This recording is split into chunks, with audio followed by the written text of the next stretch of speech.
dan Xiaoyan masuk melalui pintu cahaya di depan monumen kuno, tampaknya mereka melewati lorong ruang dan waktu dan langsung mendarat di wilayah luas berpasir yang terasa seperti sedang berada di dimensi lain. Ternyata menurut Xiao Diao, perasaan asing itu disebabkan karena bagian dari dalam monumen kuno adalah ruang khusus yang diciptakan oleh sekte kuno. Saking padatnya kekuatan Yuan langit dan bumi yang ada di ruang khusus tersebut, Lindong dan kawannya juga bisa menemukan reruntuhan sekte kuno yang kemungkinan sudah ditinggalkan puluhan ribu tahun. Melihat reruntuhan sekte kuno yang tentunya menyimpan banyak misteri dan rahasia itu, Lindong pun tertarik dan mengajak dua saudara binatangnya untuk memasuki reruntuhan tersebut. Tapi tiba-tiba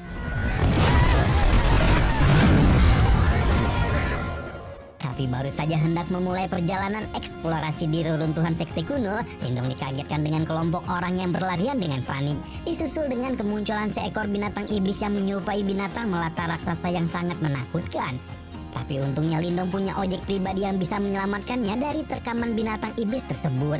Sementara orang-orang lain yang sebelumnya berlari panik sudah habis dilahap.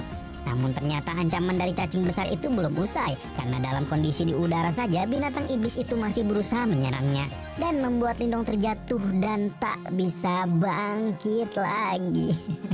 Masalah Lindong belum berakhir sampai di situ, karena beberapa saat kemudian Lindong sadar bahwa dia telah terjatuh di atas pasir hisap.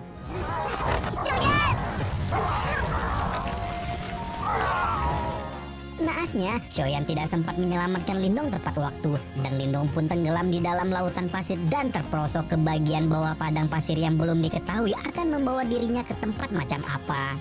Ternyata pasir hisap itu mengarahkan Lindong ke sebuah goa bawah tanah yang diduga Xiao Diao sebagai sarang cacing raksasa. Lindong ingin cepat-cepat kembali ke atas dan berkumpul lagi dengan Kang Ojeknya, tapi beberapa saat kemudian si cacing raksasa datang lagi dan memaksa Lindong untuk main kejar-kejaran dengannya.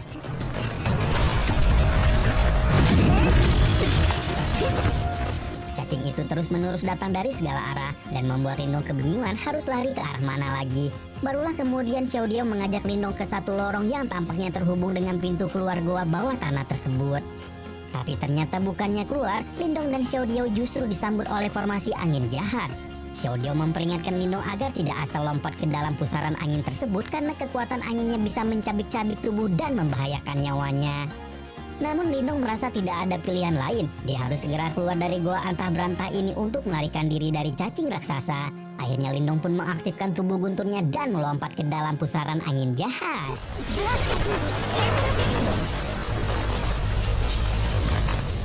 Dan benar saja perkataan Xiao Diao, formasi angin jahat memang sangat-sangat jahat dan mampu melukai Lindong bahkan dalam mode guntur tubuh. Pusaran angin yang sangat kencang itu terus mengambang-ambing tubuh si pemilik batu suci dan membuat Lindong akhirnya kehilangan kesadaran karena tidak mampu menahan tekanan dari formasi angin. Xiao Diao berusaha keras membantu dan mengembalikan kesadaran Lindong daripada mereka berdua sama-sama habis dalam pusaran angin itu. Dengan bantuan Xiao Diao, Lindong pun berhasil mendapatkan kesadarannya kembali dan mengaktifkan kembali ulang tubuh gunturnya.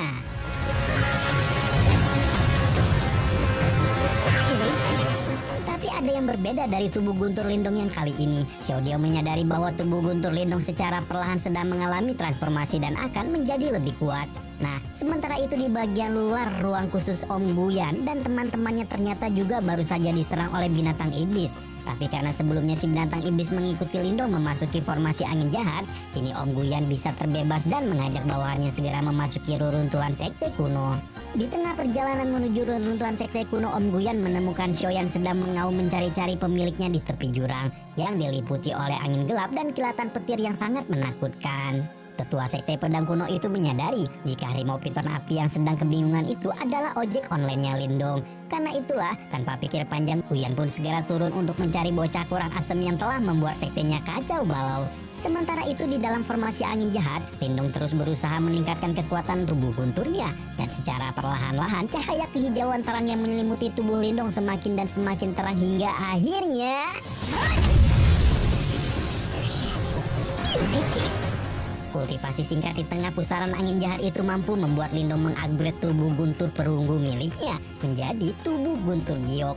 Setelah mendapatkan tubuh guntur giok, kini Lindong tidak memiliki masalah lagi untuk menahan formasi angin jahat. Dengan cepat Lindong keluar pusaran dan mendarat dengan aman sejahtera di luar formasi angin jahat tersebut. Meskipun melewati formasi angin jahat memang sangat berbahaya, tapi tidak dipungkiri berlatih di antara hidup dan mati seperti itu bisa meningkatkan kekuatan seseorang dengan sangat cepat.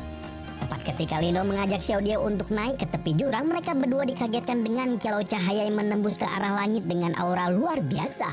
Xiaodiao menduga cahaya itu bisa mengindikasi peninggalan sekte kuno. Karena itulah si iblis Marta mengajak saudara manusianya untuk memeriksa cahaya aneh tersebut. Singkat cerita, sampailah Lindong dan Xiaodiao lebih dekat dengan cahaya tersebut dan menyadari jika pusat dari cahaya itu adalah seonggok manusia yang duduk bersila seolah sedang melakukan kultivasi tertentu. Menyadari ada manusia lain di sekitarnya, tentu saja Lindong langsung bersikap waspada untuk menarik keluar tombak kilinnya dan siap baku hantam. Namun tiba-tiba Xiaodiao mengatakan bahwa tubuh manusia yang ada di hadapan mereka berdua sudah mengalami kematian jiwa sejak awal. Besar kemungkinan jika formasi angin jahat yang beberapa waktu lalu memerangkap mereka adalah buatan orang bertudung tersebut. Tapi karena sudah terlalu lama, formasi kuat itu pun berangsur-angsur kehilangan kekuatannya. Mendengar penjelasan Xiaodiao, Lindong pun menjadi tenang dan menarik kembali tombak kerajaan kuno miliknya. Tapi tiba-tiba...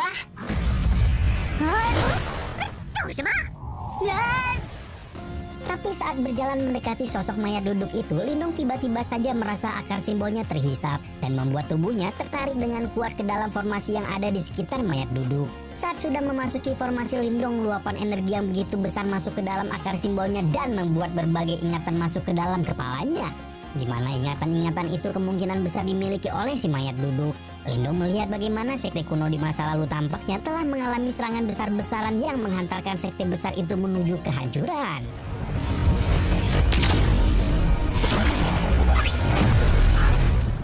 Lindong masih tidak habis pikir dan penasaran setengah mati setelah menyaksikan beberapa potong kenangan murid sekte kuno di hadapannya. Lindong mengira-ngira kekuatan macam apa yang sekte itu lawan di masa lalu sampai harus berakhir pada kehancuran. Lindong juga penasaran dengan sosok penampakan lelaki tua dalam ingatan sekte kuno yang memiliki pola simbol berwarna hitam sama seperti miliknya.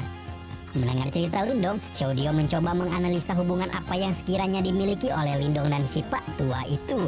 Menurut Xiaodiao, akar simbol Lindong memiliki hubungan yang erat dengan simbol leluhur, maka kemungkinan simbol hitam itu adalah simbol leluhur. 他们抵御的那股可怕的力量究竟是什么？让他们拼上性命也要守在这里。有一枚黑色的符文。黑色符文。 Saat hendak pergi untuk mencari tahu lebih banyak mengenai simbol leluhur, tiba-tiba si mayat duduk menjatuhkan 2 butir pil nirvana dari genggaman tangannya. Melihat harta yang lumayan menggugah nafsu di hadapannya, tentu saja mata Lindong langsung hijau. Apalagi menurut Xiaodiao, jika mengonsumsi pil nirvana pastilah tingkat kultivasi seseorang akan meningkat berkali-kali lipat. Barulah setelah mengambil 2 butir pil nirvana dan berterima kasih pada murid sekte kuno, Lindong dan Xiaoyan memutuskan untuk pergi dan naik ke atas tebing untuk mencari Xiaoyan.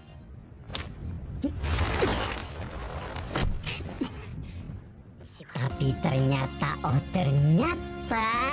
Xiaoyan malah sudah tertangkap oleh Guyan dan rombongannya. Tetua sekte pedang kuno itu menangkap Xiaoyan untuk menyelesaikan masalahnya dengan Lindong beberapa waktu yang lalu. Lindong yang melihat saudaranya diikat dan disiksa sedemikian rupa tentu saja tidak terima, tapi Lindong berusaha tenang dan meminta bantuan Xiaodiao untuk menyelamatkan Xiaoyan. Setelah menyusun strategi dan mendengarkan rencana Xiaodiao, Lindong pun memulai rencananya untuk mengalihkan perhatian Guyan lebih dulu. Lindong mengonfrontasi Guyan dan meremehkan kekuatan om-om sekte pedang itu sehingga membuat Guyan kebakaran jenggot. Tidak menunggu lama, baku hantam antara Lindong dan Guyan pun dimulai.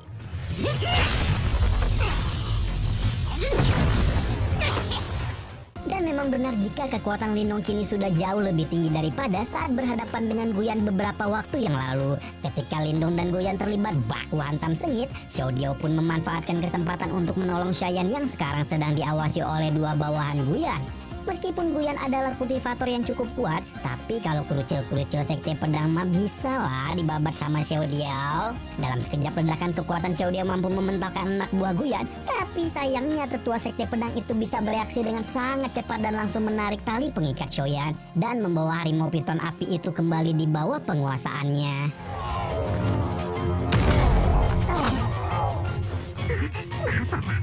Guyan menjadikan Xiaoyan sebagai sandera dan mengancam jika Lindong macam-macam, maka Guyan pasti akan menghabisi nyawa Xiaoyan. Lindong masih berusaha tenang dan balik mengancam Guyan jika melakukan yang tidak-tidak kepada Xiaoyan, pasti Lindong tidak akan tinggal diam. Meskipun begitu, tidak dapat dipungkiri saat ini Lindong tidak berani berbuat banyak. Bahkan diam saja menerima serangan Guyan karena khawatir terjadi hal buruk kepada Shoyan. Sementara itu di sisi lain Shoyan juga tidak bisa melihat Lindong harus terluka karena dirinya dan berontak berusaha melepaskan diri, bahkan menjegal kaki Guyan dengan ekornya sehingga membuat Guyan kesal. Tepat ketika Guyan mengendurkan kewaspadaannya, Xiaodiao melesatkan energi untuk memotong tali pengerat Guyan, disusul dengan Lindong yang langsung membogem wajah Guyan penuh kemesraan.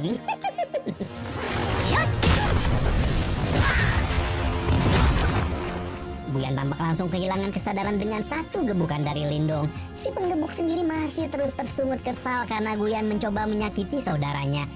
Tapi saat Lindong berusaha melepaskan ikatan Shoyan, Om Guyan yang ternyata belum benar-benar pingsan melancarkan serangan balik dan merapalkan teknik tinju serigala penelan gunung miliknya. Xiaodiao pun langsung panik dan berusaha memberitahu Lindong tentang keberadaan Guyan. Tapi bahkan setelah Lindong mengetahui arah serangan Guyan, pemuda Lin itu masih terlihat santai dan mengaktifkan transformasi kera iblisnya untuk menghadapi teknik Guyan.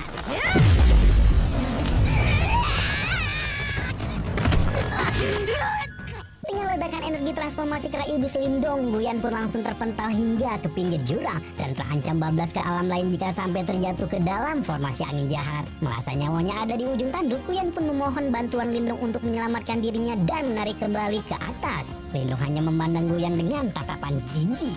Bukannya beberapa waktu lalu om-om sekte pedang kuno itu baru saja berbuat jahat dan menyakiti saudaranya.